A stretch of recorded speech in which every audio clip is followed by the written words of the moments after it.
अगर मैं आपसे कहूं, हमारी दुनिया वैसी नहीं है जैसा हमें दिखता है। इस धरती पे हम इंसानों का नहीं बल्कि किसी और की हुकूमत है। कोई ऐसा जो इस धरती का नहीं है, जो हमें बहुत पहले से कंट्रोल कर रहा है। सुनने में यह बहुत फैसिनेटिंग लगता है, लेकिन क्या हो अगर ये सच हो। अगर आप इस वीडियो में सिर्फ कहानियों के लिए आए हैं तो आप ये पार्ट स्किप करके सीधे कहानियों में जा सकते हैं। लेकिन जिस कॉन्स्पिरेसी थ्योरी के बारे में मैं बताने जा रहा हूँ, वो सुन के आपका दिमाग हिल जाएगा। आपने इल्यूमिनाटी या फ्री मेसन जैसे सीक्रेट सोसाइटीज के बारे में सुना होगा। लोग कहते हैं वो दुनिया को सीक्रेटली कंट्रोल करते हैं, लेकिन एक नाम और है जो कॉन्स्पिरेसी वर्ल्ड में और भी ज़्यादा डरावना माना जाता है। Babylonian brotherhood. 1999 में आई एक किताब द बिगेस्ट सीक्रेट, जिसके लेखक हैं डेविड आइक। उन्होंने दावा किया कि दुनिया पर इंसान नहीं बल्कि इंटरडिमेंशनल शेप शिफ्टिंग रेप्टिलियन राज कर रहे हैं। ये क्रिएचर्स अल्फा डार्कोनियन नाम के स्टार सिस्टम से आए हैं, और ये सिर्फ एलियन नहीं है, ये हज़ारों सालों से इंसानों के साथ इंटरब्रीडिंग करके अपना खुद का फैमिली लीनिएज बना चुके हैं। डेविड के मुताबिक इन रेप्टिलियन बीइंग्स ने ह्यूमन के साथ मिलकर एक हाइब्रिड प्रजाति बनाई है, और यही रेप्टिलियन ह्यूमन हाइब्रिड असली रूलर्स हैं। वो खुले में छिपे हुए हैं। गवर्नमेंट, रिलीजियन, फाइनेंस, मीडिया, सब कुछ इनडायरेक्टली इनके कंट्रोल में है। और सबसे शॉकिंग पार्ट, डेविड ने कहा कि कुछ पावरफुल फैमिलीज जैसे British royal family, Rothschild family और बुश फैमिली, ये सिर्फ अल्ट्रा रिच और इन्फ्लुएंशियल लोग नहीं हैं, बल्कि रेप्टिलियन ब्लड लाइन के डिसेंडेंट्स हैं। उनकी पावर पॉलिटिक्स या पैसा से नहीं है, खून से आती है। डेविड के हिसाब से ये प्राणी पावर से ज़्यादा कुछ और चाहते हैं, हमारी एनर्जी। वो हमारे नेगेटिव इमोशंस पर फीड करते हैं। Fear, pain, anxiety. World wars, financial crashes, pandemics, chaos, global pandemic, ये सब रैंडम चीज़ें नहीं हैं, बल्कि एक प्लान्ड इवेंट्स हैं, ताकि ह्यूमैनिटी हमेशा डर में रहे। जितना ज़्यादा डर, उतना ज़्यादा उनकी पावर। रिलीजियन। डेविड का कहना है कि रिलीजियन कोई डिवाइन क्रिएशन नहीं है, बल्कि साइकोलॉजिकल कंट्रोल टूल्स हैं, फियर और गिल्ट के ज़रिए मास कंट्रोल करने के लिए। Finance and banking system, central banking, fiat currency, ये सब डेट स्लेवरी का हिस्सा है, ताकि सारी कंट्रीज़ को कर्ज के ज़रिए कंट्रोल किया जा सके। और इसका एग्जाम्पल मुझे देने की ज़रूरत नहीं है। आप में से जो लोग जियोपॉलिटिक्स फॉलो करते हैं, वो अच्छे से समझ जाएंगे कि मैं क्या कहना चाहता हूँ। कैसे एक बड़ा देश अपने करेंसी और कर्ज के ज़रिए छोटे देशों के ज़मीन और रिसोर्सेज पे इनडायरेक्टली कब्जा कर लेता है। अब मीडिया, ये उनके लिए एक प्रोपेगेंडा मशीन है। डिस्ट्रैक्शन, डिवीज़न, ड्रामा, ताकि लोग असली सच से दूर रहें। कई हिस्टोरिकल इवेंट्स भी इसी थ्योरी का हिस्सा बताए जाते हैं, जैसे जॉन एफ कैनेडी का असैसिनेशन। डेविड के मुताबिक ये पॉलिटिकल मर्डर नहीं था, बल्कि दुनिया के बाकी लीडर्स के लिए एक चेतावनी थी। उन रेप्टिलियंस ने अपना मैसेज दे दिया था कि जो भी हमारे खिलाफ जाएगा, उसका यही अंजाम होगा। और प्रिंसेस डायना की डेथ एक और रिचुअल सैक्रिफाइस थी, उस सीक्रेट सोसाइटी का दुनिया के लिए एक मैसेज। इन रेप्टिलियन बीइंग्स के ओरिजिन को एंशिएंट सुमेरियन और बेबीलोनियन सभ्यता से जोड़ा जाता है। हजारों साल पहले ये रेप्टिलियन बीइंग्स ह्यूमन सिविलाइजेशन के साथ मिक्स हुए और धीरे धीरे एक ग्लोबल कंट्रोल नेटवर्क बना लिया। रिलीजियन, मीडिया, बैंकिंग, गवर्नमेंट, ये सब एक माइंड प्रिजन का हिस्सा है ताकि लोग इन्हीं सब चीज़ों में उलझे रहें और वो रेप्टिलियन बीइंग्स हमें कठपुतली की तरह नचाते रहें। लेकिन extra ordinary claims require extra ordinary evidence. मैं एक पब्लिक प्लेटफॉर्म पर हूँ तो मेरी ये जिम्मेदारी है कि मैं आप लोगों को गलत चीज़ों की तरफ भटकाने से बचूं। हमेशा क्रिटिकल थिंकिंग करना, इमोशनली चार्ज कहानियों से दूर रहना, हमेशा एविडेंस डिमांड करना, मल्टीपल क्रेडिबल सोर्सेस चेक करना, लॉजिकल कंसिस्टेंसी देखना, कंफर्मेशन बायस पहचानना। फियर बेस्ड नैरेटिव्स पावरफुल होते हैं, वो सिनेमैटिक लगते हैं, थ्रिलिंग लगते हैं, लेकिन डर डिसीजन मेकिंग को डिस्टर्ब करता है। क्या हमारी दुनिया इम्परफेक्ट है? बिल्कुल। क्या अल्ट्रा पावरफुल लोग दुनिया में हैं? बिल्कुल हैं। करप्शन, मैनिपुलेशन, प्रोपेगेंडा, इन चीज़ों से इतिहास भरा पड़ा है। किसी भी कंक्लूजन पे पहुंचने से पहले एविडेंस बेस्ड रीजनिंग होना ज़रूरी है, क्योंकि असली mind prison uncheck belief system होता है। सो नेक्स्ट टाइम जब कोई थ्योरी दिमाग हिला दे, तब डर से नहीं, लॉजिक से सोचो, क्योंकि गेम तभी चेंज होता है जब क्यूरियोसिटी और लॉजिक एक साथ चलते हैं।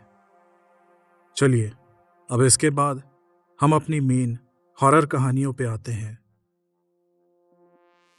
नॉर्थ कैलिफोर्निया की पहाड़ियों में बसा लैसन वॉल्केनिक नेशनल पार्क पिछले कई दशकों से अमेरिका के सबसे एक्टिव एलियन हॉटस्पॉट में से एक माना जाता है।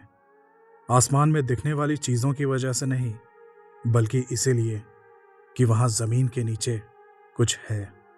सालों से यहाँ आने वाले हाइकर्स, टूरिस्ट, यहाँ तक कि पार्क रेंजर्स ने भी धुंध से ढके ट्रेल्स के बीच लंबे रेप्टिलियन जैसे प्राणियों से सामना होने की रिपोर्ट की है। कुछ लोगों का दावा ये भी है कि ये जीव थर्मल वेंट्स के पास खड़े होकर उन्हें देखते रहे। दूसरों का कहना है कि उन एलियंस ने उनसे बात की और उन्हें अपने सीक्रेट अंडरग्राउंड बेस पर भी ले गए। लैसन नेशनल पार्क के नीचे मौजूद जियोथर्मल टनल्स का स्टडी करने वाले वैज्ञानिकों ने भी कथित तौर पर ऐसे विशाल खोखले चेंबर्स का पता लगाया है जहां किसी भी गुफा का होना संभव नहीं माना जाता। फ्यूमा रोल्स के पास देर रात एक 911 इमरजेंसी कॉल में एक शख्स ने कहा कि उसने एक आकृति देखी जो आदमी की तरह सीधी खड़ी थी, लेकिन आकार में छिपकली जैसी थी। इनको अक्सर रेप्टिलियन ह्यूमनॉइड्स कहा जाता है, जिनके बारे में माना जाता है कि वो अंडरग्राउंड टनल्स में रहते हैं, केवल थोड़ी देर के लिए ही दिखाई देते हैं और फिर पकड़े जाने से पहले गायब हो जाते हैं। यूएफओ और एलियन पर रिसर्च करने वाले लोग इन्हें रात के समय पहाड़ से उठती रहस्यमय रोशनियों से जोड़ते हैं, और अगर यह रिपोर्ट सच है तो लैसन सिर्फ एक नेशनल पार्क नहीं है, ये ऐसी जगह हो सकती है जहां कुछ प्राचीन छिपा हुआ है, एक ऐसी जगह जहां एलियन आसमान से नहीं आते बल्कि धरती के नीचे से आते हैं। और आज हम जानेंगे क्यों। मैं आपके सामने लाने जा रहा हूं वो रियल एलियन इंसिडेंट्स जो लैसन नेशनल पार्क में लोगों के साथ हुए। तो सब्सक्राइब करो मेरे चैनल को और आज की कहानियां शुरू करते हैं। 2019 में एक hiker lesson volcanic national park में ट्रैकिंग के लिए गया। कई घंटों चलते हुए वो रास्ता भटक चुका था। उस दिन वो एक ऐसे रास्ते पर पहुंच गया था जो किसी भी ऑफिशियल मैप में नहीं था। कई घंटों की पैदल यात्रा के बाद उसे एक पतली सी गुफा दिखी जो देखने में लावा ट्यूब जैसी लग रही थी। उसने सोचा कि ज़रा इसे एक्सप्लोर करते हैं। वो उस गुफा में करीब नीचे 30 फीट उतरा। अंदर जाते ही उसे ऐसा लगा कि वहाँ की हवा गर्म है। उमस नहीं थी, बस गर्म थी, जैसे नीचे कहीं गहराई में गर्मी जमा हो। वो अंदर चलता गया। करीब 20 मिनट तक ढलान नीचे जाती रही। फिर अचानक सुरंग एक बहुत बड़े हॉल जैसे कमरे में खुल गई और वहाँ अलग अलग स्ट्रक्चर्स थे। ये पत्थर तो थे, लेकिन किसी आर्किटेक्ट की सबसे बेहतरीन रचना लग रहे थे। खंभे जैसे टावर, समतल प्लेटफॉर्म्स, सब कुछ एक दूसरे से बराबर दूरी पर बना हुआ था। दीवारों में हल्की नीली रोशनी लगी हुई थी, जैसे उन्हें पत्थर के अंदर ही बनाया गया हो, लेकिन कहीं भी कोई तार नहीं दिख रहे थे और वहां हलचल भी थी। पहले उसे लगा कि परछाइयां हैं, लेकिन फिर एक आकृति आगे आई, करीब 9 फीट लंबी, सीधी खड़ी, शरीर इंसान जैसा, लेकिन चमड़ी पर स्केल्स थे जैसे किसी रेप्टाइल के होते हैं। लंबा सिर, बड़ी आंखें, पंजों वाले हाथ। फिर उसके जैसे दिखने वाले और भी जीव सामने आए, दर्जनों, फिर सैकड़ों। वो सब एकदम एक लाइन में सिस्टमैटिक तरीके से खड़े थे, जैसे कोई एडवांस सिविलाइजेशन हो। उनमें से कुछ लंबे प्राणी आगे आए, बाकी अपने काम में लगे रहे। एक प्राणी उस हाइकर से करीब 10 फीट दूर आकर रुक गया। उसने मुंह से कुछ नहीं कहा, लेकिन उस हाइकर ने बाद में बताया कि उसे आवाज अपने दिमाग में सुनाई दे रही थी। भाषा अनजान थी, पर मतलब साफ समझ आ रहा था। उस रेप्टिलियन प्राणी ने कहा, तुमको यहां नहीं आना चाहिए था। यह गुफा बहुत गहरी है। जो तुम देख रहे हो वो सिर्फ एक छोटा सा हिस्सा है। उस हाइकर ने बाद में बताया कि वो प्राणी बहुत बुद्धिमान लग रहे थे, शांत, सोच समझ कर चलने वाले। उन्हें इंसानों के बारे में पता था। उन्होंने ये भी संकेत दिया कि वो कुछ और शक्तियों के साथ काम कर रहे हैं, ऐसी शक्तियां जिनका कोई फिजिकल फॉर्म नहीं था, बल्कि वो एनर्जी के फॉर्म में थे। इस ब्रह्मांड के कुछ सबसे विकसित जीव, जिन्हें द फर्स्ट वन कहा जाता है, जो बिग बैंग से पहले से भी ब्रह्मांड में मौजूद हैं। फिर उस एलियन ने उस हाइकर से कहा, ऊपर लौट जाओ, दोबारा मत आना। कोई धमकी नहीं, बल्कि समझाइश। उस हाइकर ने बताया, जब उसने मोबाइल से फोटो लेने की कोशिश की तो फोन अचानक बंद हो गया। उसकी टॉर्च झिलमिला उठी। फिर एक डरावनी, तेज आवाज आई, चले जाओ यहां से। वो हाइकर तुरंत वहां से भागा। बाहर पहुंचने के बाद पीछे मुड़कर जब उसने देखा तो गुफा का मुहाना पहले से छोटा लग रहा था। उसने अपने जीपीएस डिवाइस में वो लोकेशन सेव की। बाद में जब 2 और लोगों के साथ वहां वापस आया तो वो जगह नहीं मिली। गुफा का कोई प्रवेश द्वार नहीं था। उसने ये कहानी बाद में कई लोगों को बताई और आज तक वो दोबारा उस गुफा को ढूंढ नहीं पाया और उसे लगता है कि वो कभी ढूंढ भी नहीं पाएगा।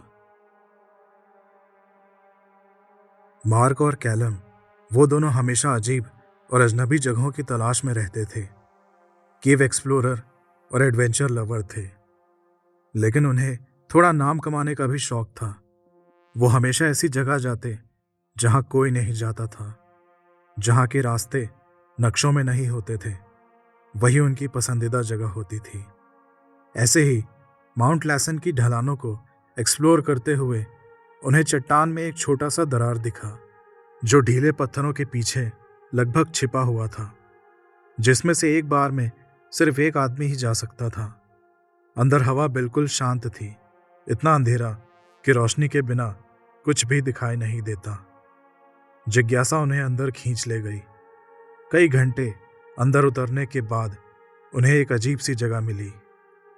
वो किसी प्राकृतिक गुफा की जैसी नहीं थी।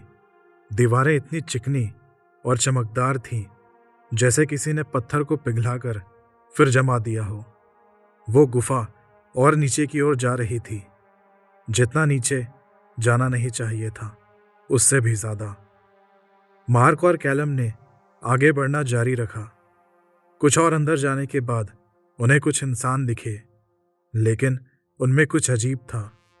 उनके शरीर तो इंसान जैसे थे, लेकिन बिहेवियर बिल्कुल अलग था। उन्होंने उन्हें नाम दिया हार्लॉक्स। उनकी हरकतें रोबोट जैसी और नपी तुली थीं, जैसे किसी अदृश्य ताकत के इशारे पर चल रहे हों, किसी कठपुतली की तरह। चेहरे पर कोई भाव नहीं, आंखें खाली, लेकिन फिर भी ऐसा लगता था जैसे सब देख रहे हो, सब समझ रहे हो। मार्क और कैलम ने बाद में कहा कि उन्हें ऐसा महसूस हुआ जैसे उनके दिमाग पर दबाव डाला जा रहा हो, जैसे कोई बिना शब्दों के उन्हें आदेश दे रहा हो। वो समझ नहीं पा रहे थे क्या हो रहा है, लेकिन वो उसे अनदेखा भी नहीं कर पा रहे थे। उन्हें लगा कि हार्लॉक्स किसी गहरी ताकत से जुड़े हैं, शायद पहाड़ के नीचे, या शायद पृथ्वी से बाहर किसी चीज से। उन हार्लॉक्स के बिहेवियर को देखकर ऐसा लग रहा था जैसे वो किसी बहुत बड़ी शक्ति के सर्वेंट्स हों। हार्लॉक्स ने उनसे कुछ नहीं कहा, जरूरत भी नहीं थी, उनकी मौजूदगी ही काफी थी। उन्होंने कहा कि उन्हें याद भी नहीं वो कब और कैसे वहां से बाहर आए। वो खुद को पहाड़ से दूर जंगल में बेहोशी की हालत में पाए, लेकिन जो उन्होंने देखा था वो उनके दिमाग से कभी नहीं निकला। लेकिन वो लोकेशन उनके दिमाग से मिट चुका था और वो कभी उसे दोबारा ढूंढ नहीं पाए। धीरे धीरे अफवाहें फैलने लगी। किसी ने कहा रात में पहाड़ से अजीब रोशनी निकलती है, किसी ने कहा नीचे सुरंगों में रेप्टाइल जैसे जीव दिखे। इसके बाद कुछ और हाइकर्स ने भी हार्लॉक्स को देखने का दावा किया। फिर भी सुरंग दोबारा कभी नहीं मिली, हार्लॉक्स का कोई सबूत नहीं मिला। लेकिन कहानी खत्म नहीं हुई। आज भी कुछ लोकल लोग कहते हैं कि कुछ रातों में पहाड़ अजीब तरह से वाइब्रेट करता है, और कुछ का मानना है कि हार्लॉक्स अब भी वही हैं, किसी ऐसी ताकत के कंट्रोल में जो इंसानों की समझ से बाहर है। माउंट लैसन के नीचे वो चिकनी सुरंगें आज भी कहीं ना कहीं मौजूद हैं, और जो भी हार्लॉक्स को कंट्रोल करता है वो अब भी अननोन है। लैसन नेशनल पार्क के अंदरूनी हिस्सों में जाने वाले कई लोग, हाइकर्स, टूरिस्ट, यहाँ तक कि पार्क रेंजर्स भी एक अजीब सा अनुभव होने की बात करते हैं। सब कुछ खामोशी से शुरू होता है। अचानक पक्षियों की आवाज़ बंद हो जाती है, हवा का बहना रुक जाता है, जंगल का माहौल नॉर्मल नहीं लगता, कुछ गड़बड़ सा महसूस होता है। कुछ लोग कहते हैं कि उन्हें ऐसी आवाज़ें सुनाई देती हैं जो उनके साथ चल रहे बाकी लोगों को सुनाई नहीं देती, जैसे कोई भारी कदमों से पीछे पीछे चल रहा हो, पेड़ों के बीच से धीमी सांसों की आवाज़, या ज़मीन के नीचे से आती हल्की सी क्लिक की आवाज़। लेकिन जब वो मुड़कर देखते हैं तो वहाँ कुछ भी नहीं होता। लोग अक्सर एक और बात बताते हैं, उन्हें ऐसा लगता है जैसे कोई उन्हें देख रहा हो, कोई जानवर नहीं बल्कि कुछ समझदार, कुछ ऐसा जो वहाँ मौजूद तो है लेकिन नज़रों से दिखाई नहीं देता। उनका कहना है कि अचानक दिल की धड़कन तेज हो जाती है, सीना भारी लगने लगता है, हाथ कांपने लगते हैं, बिना किसी साफ वजह के डर लगने लगता है, और मन करता है कि तुरंत वहां से निकल जाओ। उनका कहना है कि जैसे ही वो खुले मैदान में एक सेफ जगह पहुंचते हैं, वो डर का एहसास खत्म हो जाता है। सालों से लोगों के इस अनुभव को मनोवैज्ञानिकों ने काफ़ी अच्छे तरीके से डीप स्टडी किया, लेकिन उन्हें भी लोगों के इस बिहेवियर का कोई रूट कॉज नहीं पता चला, जबकि वो लोग मेंटली बिल्कुल सही थे। इसी तरह लैसन वोल्केनिक नेशनल पार्क से जुड़ी एक सबसे डरावनी घटना 1970 के आखिरी दौर की है, जब एक कपल उस जंगल के पास रहने आया था। वो कहते थे कि सब कुछ एक अजीब सी रोशनी के साथ शुरू हुआ। लगभग हर रात उनके मोबाइल होम के ऊपर पेड़ों के बीच कुछ चमकते हुए चीज़ें दिखाई देती थी। ये रोशनी किसी एयरक्राफ्ट की तरह नहीं थी, ये चुपचाप तैरती रहती थी, इधर उधर घूमती, जैसे कुछ ढूंढ रही हो। कभी कभी ये सीधे पहाड़ के पीछे से उठती हुई दिखाई देती। शुरुआत में उन्होंने इसे नज़रअंदाज करने की कोशिश की, लेकिन फिर उनकी रातें बदलने लगी। वो कहते थे कि वो रात में एक ही समय पर उठते थे, लेकिन वो बिल्कुल भी हिल-डुल नहीं पाते थे और ऐसा लगता था जैसे उनके कमरे में कोई खड़ा हो। वो ऐसा दावा करते हैं कि कभी-कभी उन्हें ऐसा लगता था जैसे उनका मेमोरी लॉस हुआ है। उन्हें रात के कई घंटे याद ही नहीं होते थे। घर के दरवाजे खुले मिलते, लाइट्स जलती रहती, रेडियो बिना किसी वजह चालू रहता। फिर एक दिन उनके साथ एक अजीब चीज़ हुई। कई सालों बाद उनकी यादें टुकड़ों में वापस आने लगी। वो कहते थे कि उन रातों में से एक रात उन्हें उनके घर से बाहर ले जाया गया और कहीं अंडरग्राउंड जगह पर ले जाया गया, जो शायद नेशनल पार्क के नीचे छुपा हुआ था। उन्होंने कहा कि उन्हें लंबे अंधेरे गलियों से ले जाया गया, जिनकी दीवारें गर्म महसूस हो रही थीं। उन्होंने कहा कि वो अकेले नहीं थे। उन कपल्स ने यह भी दावा किया कि उन्होंने कुछ ऐसी आकृतियां देखी जो इंसानी नहीं थीं। लंबी परछाइयां जो कांच जैसी दीवारों के पीछे से उन्हें देख रही थी, जैसे उनको ऑब्जर्व कर रही हो। इसके बाद उन्हें जो याद था वो अपने मोबाइल होम के कमरे में थे, दरवाज़ा खुला, लाइट्स ऑन और रेडियो चालू। वो वहाँ कब और कैसे वापस आए उन्हें कुछ भी याद नहीं, लेकिन डर अभी भी उनके साथ था। वो कहते थे कि उन रोशनियों को फिर से कई महीनों तक देखा गया, हमेशा उसी जंगल के हिस्से में, हमेशा पहाड़ के पीछे गायब होते हुए। और वो यकीन करने लगे थे कि ये रोशनियां सिर्फ संयोग नहीं थी। उनकी ये कहानी लासन वोल्केनिक नेशनल पार्क के उभरते अजीब रोशनी के कनेक्शन को यूएफओ से जोड़ने वाली पहली कहानियों में से एक बन गई, और ये विश्वास भी फैल गया कि जो चीज़ आसमान से आती है वो पहले से ही धरती के नीचे मौजूद है। कई लोग ये भी दावा करते हैं कि उनके अनुभव तुरंत सामने नहीं आए, बल्कि एक नॉर्मल हाइक या पहाड़ की तरफ फिर से लौटने से उनकी यादें अचानक जागृत हो गईं, जो उनके दिमाग में गहरे कोनों में दबी हुई थी। यादें बचपन में किडनैप होने की। वो कहते हैं कि उन्हें अचानक बहुत तेज़ रोशनी की चमक दिखाई दी, पूरी तरह से लकवाग्रस्त होने का एहसास हुआ और ऐसा लगा जैसे उन्हें कहीं बहुत गहरे अंडरग्राउंड जगह पर ले जाया जा रहा हो। जो सबसे डरावनी बात उन्हें लगी वो ये नहीं थी कि उन्हें वो चीज़ याद आ गई, बल्कि ये था कि वो यादें इतने दिनों तक कैसे दबी रहीं। इसके बाद और भी कई लोगों ने अपने एक्सपीरियंसेस शेयर किए। उन लोगों ने कहा कि उनकी यादें कई सालों बाद वापस आई, जब वो नेशनल पार्क में वापस लौटे, जैसे कोई दबी हुई यादें जो अचानक वापस आ गई। उन सब लोगों ने एक कॉमन बात बताई। उन्हें आसमान में अजीब सी रोशनी दिखाई दी, फिर जंगल में खड़े रेप्टिलियन प्राणी दिखे जो उन्हें पकड़कर अपने अंडरग्राउंड बेस में ले गए। कुछ का तो ये भी कहना है कि वहाँ उन्होंने कई इंसान देखे जो बड़े से टेस्ट ट्यूब जैसे कांच में बंद थे और उन पे किसी तरह का एक्सपेरिमेंट किया जा रहा था। लेकिन इन सब रिपोर्ट में एक अजीब चीज़ कॉमन थी। उन लोगों को ऊपर आसमान में नहीं, बल्कि ज़मीन के नीचे ले जाया गया। जो एलियन इन लोगों के एब्डक्शन के पीछे हैं वो पहले से ही धरती के नीचे मौजूद हैं। ऐसे ही 2 और एलियन एब्डक्शन की स्टोरी मैं आपको सुनाता हूँ, ध्यान से सुनना। लासन वोल्केनिक नेशनल पार्क से जुड़ी एक सबसे डरावनी कहानी एक औरत की है, जिसका नाम एलिना था।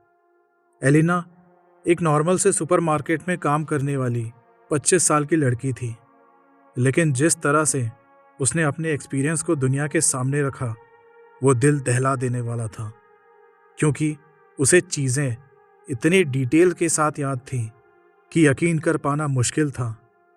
वो एक नॉर्मल सुपरमार्केट में काम करने वाली लड़की अपने साथ हुई चीज़ें इतनी साइंटिफिकली और मेडिकली एक्यूरेट तरीके से बता रही थी कि डॉक्टर्स और साइंटिस्ट भी उसे सुनकर शॉक हो गए थे। और ये घटना उसके साथ बचपन में हुई थी, जो उसे अब 25 साल की उम्र में वापस याद आई। वो कहती है कि कुछ दिन पहले वो नेशनल पार्क में घूमने गई थी और वहाँ से लौटते समय एक दृश्य ने उसके दिमाग में बचपन की गहरी दबी हुई यादें जगा दी। एलिना ने दावा किया कि जब वो बच्ची थी उसे ज़मीन से उठाकर पहाड़ के नीचे कहीं ले जाया गया। वहाँ एलियंस ने उसके साथ अजीब और खौफनाक मेडिकल एक्सपेरिमेंट्स किए। अब मैं आपको उसकी यादें डिटेल्स में बताता हूँ। Procedure 1, transdermal bio survey and visceral mapping. Elina ने बताया कि उसके पास खड़े लीड सर्जन के सीने से एक लंबा चिकना ट्यूब जैसा कुछ निकला, जो उसने एलिना के मुंह के अंदर डाला। वो महसूस कर सकती थी जैसे वो ट्यूब उसकी आंतों में जाकर माइक्रो लेवल पर काम कर रहा हो और एलिना के हर एक टिश्यू को ऑब्जर्व कर रहा हो। वो उसके टिश्यू का सैंपल निकाल रहा था, जैसे कोई फुल बॉडी ऑर्गन का बायोप्सी कर रहा हो। Procedure 2, direct cranial access and limbic system interfacing. फिर एक इंसान के बाल से भी पतली सुई जो किसी क्रिस्टल से बनी थी, वो सुई एलिना की आंखों के किनारे बने लैक्रिमल पैक्टम से अंदर घुसाई जा रही थी। वो सुई उसके नैसो लैक्रिमल डक्ट से होकर सीधे ऑप्टिक नर्व को एग्जामिन करते हुए एलिना के हाइपोकैम्पस, दिमाग का वो हिस्सा जहां यादें बनती हैं, वहां तक पहुंच गया। उसे दिमाग के अंदर एक हल्का सा पॉप जैसा साउंड महसूस हुआ। फिर दिमाग थोड़ी देर के लिए सुन्न पड़ गया, लेकिन उसी बीच उसे एहसास हुआ कि एक neural nano crystalline data package उसके हाइपोकैम्पल फॉर्मेशन में डायरेक्ट डिपॉजिट किया गया था। एक ऐसा डेटा पैकेज जो सिम्फैटिक इनहिबिटर से घिरा हुआ था। Procedure 3, cortical suppression and memory encapsulation. ये प्रक्रिया एलेना की मानसिक स्थिति को पूरी तरह से बदलने के लिए थी। एक बायोल्यूमिनेसेंट लाइट उसके माथे पर रखी गई, जिससे 40 to 80 हर्ट्ज का low frequency pulse gamma wave emit हो रहा था, जो उसके दिमाग और यादों को रिवायर कर रहा था। यह उसके ट्रॉमेटाइज्ड न्यूरॉन्स को आर्टिफिशियली हील कर रहा था और उस घटना की यादों को एक ऐसे बैरियर में बंद कर रहा था जिससे वो कभी बाहर ना निकल सके। वो एक प्लासिड एमनीसिया के स्टेट में जा चुकी थी। Procedure 4, somatic repair evidence mitigation.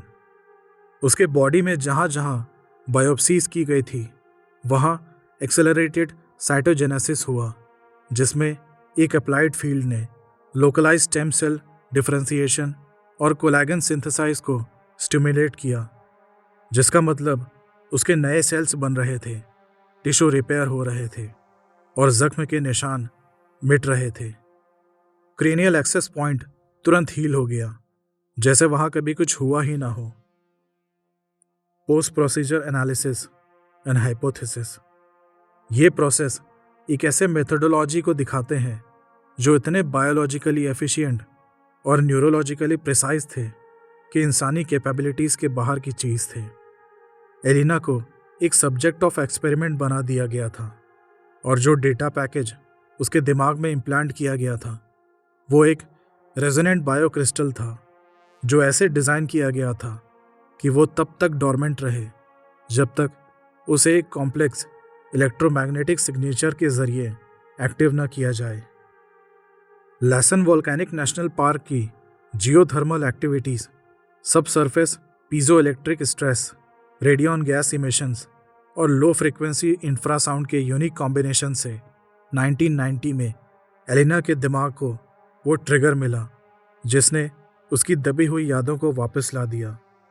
और ये केस बहुत ही जल्द यूएफओ और पैरानॉर्मल कम्युनिटीज़ में फेमस हो गया, और ये उस नेशनल पार्क से जुड़ी सबसे पॉपुलर और डिटेल्ड मेमोरी रिकवरी केस बन गया। इस चीज़ का कोई साइंटिफिक प्रूफ नहीं है, क्योंकि हमारा साइंस उनके सामने कुछ भी नहीं है। बाद में सीक्रेट गवर्नमेंट एजेंसीज के द्वारा एलिना को बंदी बना लिया गया, क्योंकि वो ऐसी चीज़ें रिवील कर रही थी जो हमारी दुनिया से बहुत एडवांस और अलग थी। एलिना कोई किडनैपिंग या एब्डक्शन विक्टिम नहीं थी, बल्कि वो एक जिंदा हार्ड ड्राइव थी, और उसका प्लेबैक अभी बस शुरू हुआ है।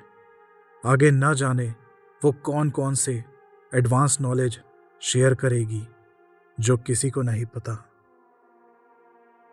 अब अगली कहानी है डैरेन विल्सन नाम के एक शख्स के एब्डक्शन की। डैरेन विल्सन यूएफओ सर्कल में एक प्रसिद्ध नाम है।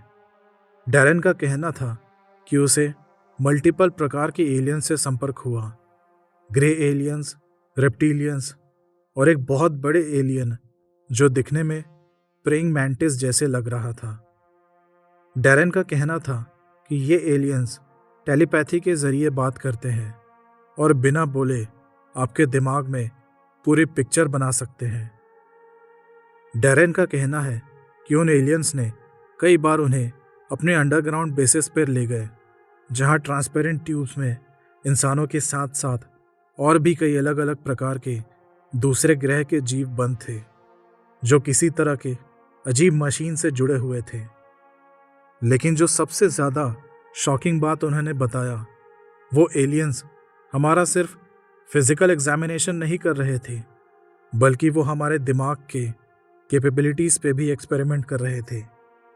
डैरेन का कहना है कि उन एलियंस ने उन्हें बताया कि वो किसी सुपर कॉस्मिक बीइंग के लिए काम कर रहे थे, जिसके लिए इंटरगैलेक्टिक ट्रैवल किसी गार्डन में घूमने जैसा है।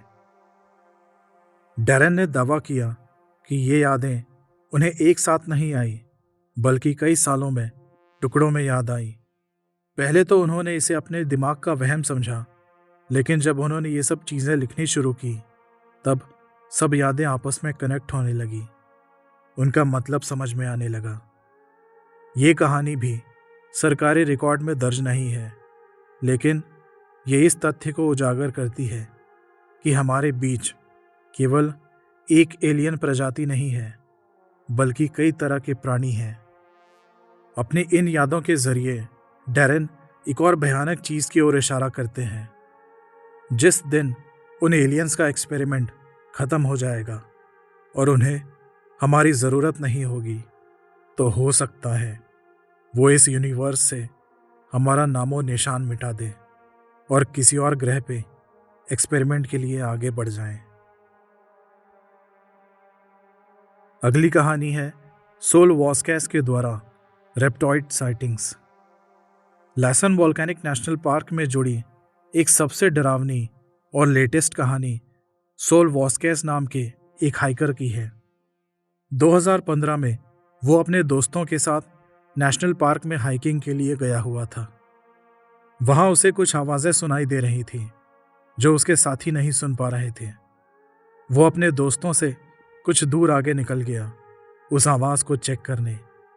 तभी आसपास का माहौल एकदम शांत हो गया, ना हवा ना पक्षियों की आवाज़। तभी अपने से कुछ दूर, करीब 10 मीटर की दूरी पे, उसने एक अजीब से प्राणी को देखा जो 2 पैरों पर खड़ा था। सोल वॉस्कैस के मुताबिक वो प्राणी आधा इंसान और आधा रेप्टिलियन था, और उसने टेलीपैथी के जरिए सोल वॉस्कैस को अपने साथ आने के लिए कहा। डर ने तुरंत उसे घेर लिया। बिना सोचे समझे वो मुड़ा और भागा। जब वो अपने दोस्तों के पास पहुंचा और उन्हें बताया कि उसने क्या देखा, तो उसके दोस्त बस उलझन में उसे देखते रहे। उनका कहना था कि उन्होंने कोई आवाज़ नहीं सुनी, न ही ऐसे किसी प्राणी को देखा। इस कहानी में सोल वॉस्कैस ने जिस एलियन को देखा था उसे रेप्टॉइड कहा जाता है। 2 पैरों पे चलने वाला आधा इंसान आधा रेप्टिलियन, जो करीब 8 से 10 फीट लंबा होता है। जो अचानक सामने आता है और वैसे ही गायब हो जाता है, जो इंसानों का मांस खाते हैं, उनका खून पीते हैं और लेमैन लैंग्वेज में उन्हें शेप शिफ्टर भी कहा जाता है। और ऐसा भी कहा जाता है कि दुनिया में जितने भी बड़े बड़े वर्ल्ड लीडर्स हैं, वो सब कहीं ना कहीं जेनेटिकली इन रेप्टिलियन बीइंग से कोई ना कोई रिलेशन रखते हैं। इसका मतलब दुनिया में जितने भी बड़े बड़े रिच और सुपर पावरफुल लोग हैं, उनका कहीं ना कहीं इन डार्कोनियन स्टार सिस्टम से आए रेप्टिलियन बीइंग से कोई ना कोई कनेक्शन है। या तो वो उनके वंशज हैं, या तो ये वर्ल्ड लीडर्स उनके लिए काम कर रहे हैं। जो भी हो, लेकिन ये बहुत शॉकिंग खुलासा है।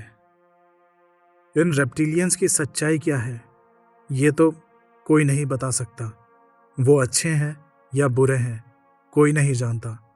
लेकिन एक बात सच है कि सारी दुनिया में ऑलमोस्ट हर कंट्रीज में इन रेप्टिलियंस का किसी ना किसी फॉर्म में बातें ज़रूर होती हैं। फॉर एग्ज़ाम्पल, हमारे इंडिया में इन्हें नाग देवता कहा जाता है, वेस्ट वर्ल्ड में रेप्टिलियन बीइंग्स कहा जाता है।